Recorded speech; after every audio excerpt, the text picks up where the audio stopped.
Varahi silks వారి grand festive celebrations పొందండి 10,000 రూపాయలు ఆపై కొనుగోలుపై బంగారు నాణెం ఉచితంగా. గత కొన్నేళ్లుగా స్టార్లు నటించిన పాన్ ఇండియా సినిమాలు సెన్సార్స్ విషయంలో రాజీ పడటం లేదు. ఏ సర్టిఫికేట్స్ తీసుకోవడానికి వెనకాడని వైనం చూస్తున్నాం. సల్లార్ పార్ట్ 1, సీజ్ ఫైర్, కూలీ, యానిమల్, దురంధర్ లాంటి ఆల్ టైమ్ బ్లాక్ బస్టర్లు వందల వేల కోట్లు వసూలు చేసినా ఈ విషయంలో మాత్రం వెనక్కి తగ్గలేదు.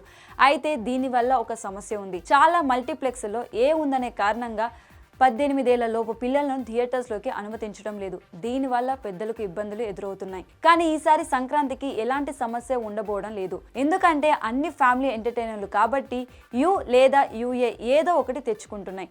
రాజాసాబ్ విషయానికి వస్తే హారర్ ఎలిమెంట్స్ వల్ల యుఏ వచ్చేయడంతో పెద్ద పిల్లలు అందరూ థియేటర్స్లోకి కూగడుతున్నారు. 3 గంటల 9 నిమిషాల హారర్ డ్రామా ఎంజాయ్ చేయడానికి ఆడియన్స్ రెడీ అవుతున్నారు. నిడివి ఎంత ఉన్నా అక్కడ ఉన్నది ప్రభాస్ కటౌట్ కాబట్టి ఓపెనింగ్స్ తో పాటు పండగ సీజన్ మొత్తం రికార్డులు బద్దలయ్యే కలెక్షన్లు నమోదు కాబోతున్నాయి. మనశంకర్ వరప్రసాద్ గారికి యూఏ ఇచ్చారు. ఎంటర్టైన్మెంట్ ఎంత ఉన్నా మెగాస్టార్ మార్క్ మాస్ ఎలిమెంట్స్ ఉండటం వల్ల ఈ ముద్ర తప్పలేదు. భర్త మహాశైలకు విజ్ఞప్తిలో రొమాన్స్ ఉన్న కారణంగా ఓన్లీ యూ రాకపోవచ్చు, కానీ యూఏ అయితే పక్కా. ఇవాళ లేదా రేపు ఈ ఫార్మాలిటీస్ పూర్తవుతుంది. అనగనగా ఒక రాజులో వినోదానిదే డామినేషన్ కాబట్టి సెన్సార్స్ ఏమొస్తుందనేది సులభంగా గెస్ చేయొచ్చు.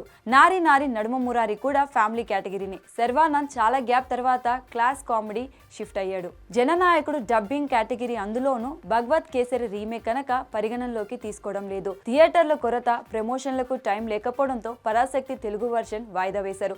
జనవరి 3వ వారంలో ఇక్కడ రిలీజ్ చేస్తారు. డిసెంబర్ కొంచెం డ్రై గడిచిపోయిన నేపథ్యంలో ఇప్పుడు ఇండస్ట్రీ ఆశలన్నీ సంక్రాంతి పండుగ మీదే ఉన్నాయి. టికెట్ రేట్లు పెంపు, ప్రీమియర్ షోలు, థియేటర్ల పంపకాలు ఇవన్నీ ఎలాంటి సమస్య లేకుండా వీలైనంత త్వరగా కొలిక్కి రావాలని ఫ్యాన్స్ ఎదురుచూస్తున్నారు. ఈసారి పండగ బరిలో 100 కోట్లతో రూపొందిన మూవీ రాజాసాబ్ ఒకటే. ప్రొడక్షన్ పరంగా మిగిలినవన్నీ డీసెంట్ బడ్జెట్లోనే పూర్తి చేసుకున్నవి. కీలకమైన సీజన్ కాబట్టి యావరేజ్ స్టాక్ వచ్చినా చాలు, నిర్మాతలు గట్టెక్కిపోతారు. జనవరి 10 నుంచి స్కూల్స్, కాలేజెస్ సెలవులు మొదలైపోతున్న నేపథ్యంలో థియేటర్ యాజమానులు జనాల సందడి కోసం రెడీ అవుతున్నారు. వారం రోజులకి పైగా ప్రేక్షకుల రాకతో సినిమాల హాలులు కలకలాడబోతున్నాయి.